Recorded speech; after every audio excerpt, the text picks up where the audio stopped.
হীৰেণ হিন্দু অসম নামৰ এটা দুষ্কৃতিকাৰীয়ে মহানবী হজৰত মোহাম্মদ সাল্লাল্লাহু আলাইহি সাল্লামৰ বিৰুদ্ধে এটা আপত্তিজনক মন্তব্য কৰি কেইবাটাও পোষ্ট দিয়াৰ পিছত যেতিয়া সমগ্ৰ অসমত তেওঁৰ বিৰুদ্ধে বিভিন্ন থানাত গোচৰ ৰুজু কৰা হ'ল, অসম চৰকাৰে তেওঁক গ্ৰেপ্তাৰ নকৰিলে, একো কাৰ্যব্যৱস্থা গ্ৰহণ নকৰিলে।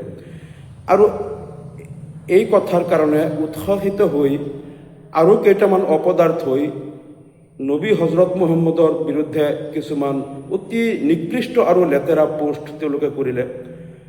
তাৰ ভিতৰত এটা দীপক দাস বোলা, তেওঁ কিবা মৰুভূমিৰ ডকাইত আৰু কিবা কিবি লিখিলে। আৰু ৰাতুল কলিতা নামৰ এটা একাউণ্টৰ পৰা অতি নিকৃষ্ট মানৰ কেইটামান কথা লিখিলে, যিবিলাক আমি মোৰ মুখেৰে ক'ব নোৱাৰোঁ। আৰু এটা ৰূপা কলিতা নামৰ এটা একাউণ্টৰ পৰা কেইবাটাও পোষ্ট দিলে, য'ত মানে হিজৰা, কুত্তাৰ এনেকুৱা ধৰণৰ অতি জঘন্য ধৰণৰ শব্দ ব্যৱহাৰ কৰিলে, যিবিলাক মই মুখেৰে উচ্চাৰণ কৰিব নোৱাৰোঁ। আৰু এটা কিবা বজৰংগীৰ পোষ্ট নামত কিবা এটা একাউণ্টৰ পৰা দেখিলোঁ এনেকুৱা আপত্তিজনক পোষ্ট কৰা। আনকি এটা কিবা মুজিব তালবাহানা নে কিবা এটা ফেক একাউণ্টেই হ'ব, এই একাউণ্টৰ পৰাও কিবা শ্ৰীকৃষ্ণ আৰু শংকৰদেৱ মাধৱদেৱৰ সাংগৰি কিবা এটা আপত্তিজনক মন্তব্য কৰা। এনেকুৱা প্ৰায় 10টামান আপত্তিজনক আৰু আন্তঃধৰ্মীয় সংঘাত সৃষ্টি কৰিব পৰা 10টামান পোষ্টৰ মই প্ৰিণ্ট কপি উলিয়াই লৈ 3দিনমান আগত অসমৰ মুখ্যমন্ত্ৰী মহোদয়ক মই দাবী জনাইছিলোঁ, লিখিতভাৱে তেখেতক জনাইছিলোঁ যে এইকেইটা পোষ্টৰ পৰা নবী হজৰত মোহাম্মদৰ ওপৰত আৰু এটা পোষ্টৰ পৰা মহাপুৰুষ শংকৰদেৱ, মাধৱদেৱ আৰু শ্ৰীকৃষ্ণৰ সাংগৰি এনেধৰণৰ আপত্তিজনক মন্তব্য কৰিছে। গতিকে অসম চৰকাৰৰ চাইবাৰ চেলৰ জৰিয়তে এই পোষ্টবিলাকৰ গৰাকীক বিচাৰি উলিয়াই গ্ৰেপ্তাৰ কৰি কঠোৰ শাস্তি বিধান কৰিবলৈ মই মুখ্যমন্ত্ৰীক দাবী জনাই মই লিখিতভাৱে 3 দিন পূৰ্বে মই তেখেতক পত্ৰ প্ৰেৰণ কৰিছিলোঁ। কিন্তু দেখা গ'ল 3 দিন উকলি যোৱাৰ পিছতো অসমৰ মুখ্যমন্ত্ৰী, তেখেত গৃহ বিভাগৰো দায়িত্ব আছে, কোনো কাৰ্যব্যৱস্থা গ্ৰহণ নকৰিলে।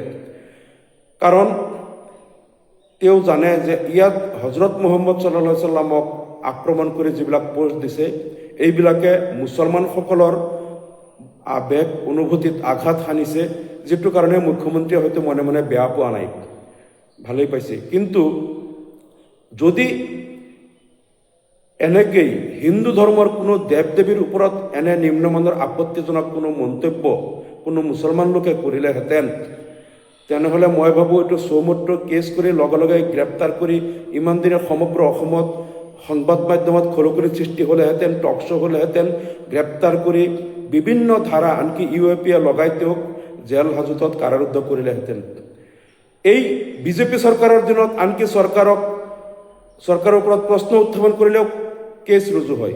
যোৱা বছৰ মই পেহেলগাম কাণ্ডৰ নিৰপেক্ষ তদন্ত দাবী কৰি কেন্দ্ৰীয় চৰকাৰক সমালোচনা কৰাৰ কাৰণে, এই মানুহখিনিক ৰক্ষণাবেক্ষণ দিবলৈ ব্যৰ্থ হোৱা সমালোচনা কৰাৰ কাৰণে, নিৰপেক্ষ তদন্ত দাবী কৰাৰ কাৰণেও মোৰ বিৰুদ্ধে গোচৰ ৰুজু কৰা হ'ল। তাৰপিছত মই যেতিয়া 14 দিন পিছত মই জামিন পালোঁ, তেতিয়া মোক আকৌ NSAৰ অধীনত আকৌ 1 বছৰৰ কাৰণে মোক তাত ডিটেইন কৰি দিয়া হ'ল। কিন্তু যিসকল ৰাষ্ট্ৰদ্ৰোহী, দেশদ্ৰোহী, সমাজদ্ৰোহীয়ে আজি ধৰ্মৰ নামত সংঘাত সৃষ্টি কৰিব বিচাৰিছে, তেওঁলোকৰ বিৰুদ্ধে গোচৰ ৰুজু কৰিলেও কিন্তু এই চৰকাৰে চকুমুদা কুলিৰ ভাও ধৰিছে। এটা কথা মই মুখ্যমন্ত্ৰী মহোদয়ক সোঁৱৰাই দিব বিচাৰিছোঁ যে আপুনি ভাবিছে যে আপুনি এজন হিন্দু লোক, আপোনালোকৰ মেজৰিটি আছে, বিজেপি চৰকাৰ চলাই আছে, আৰু এই বিজেপি চৰকাৰত সকলো উগ্ৰ সাম্প্ৰদায়িক হিন্দুত্ববাদীসকলৰ সমৰ্থন থাকে।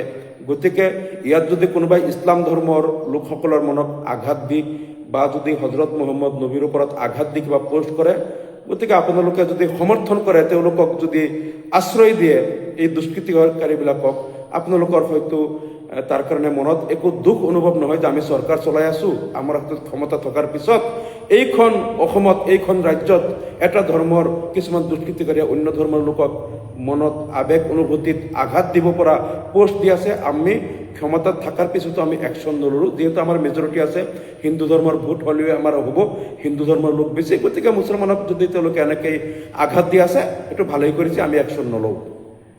কিন্তু এটা কথা মনত ৰাখিব, ক্ষমতা চিৰদিন নাথাকে।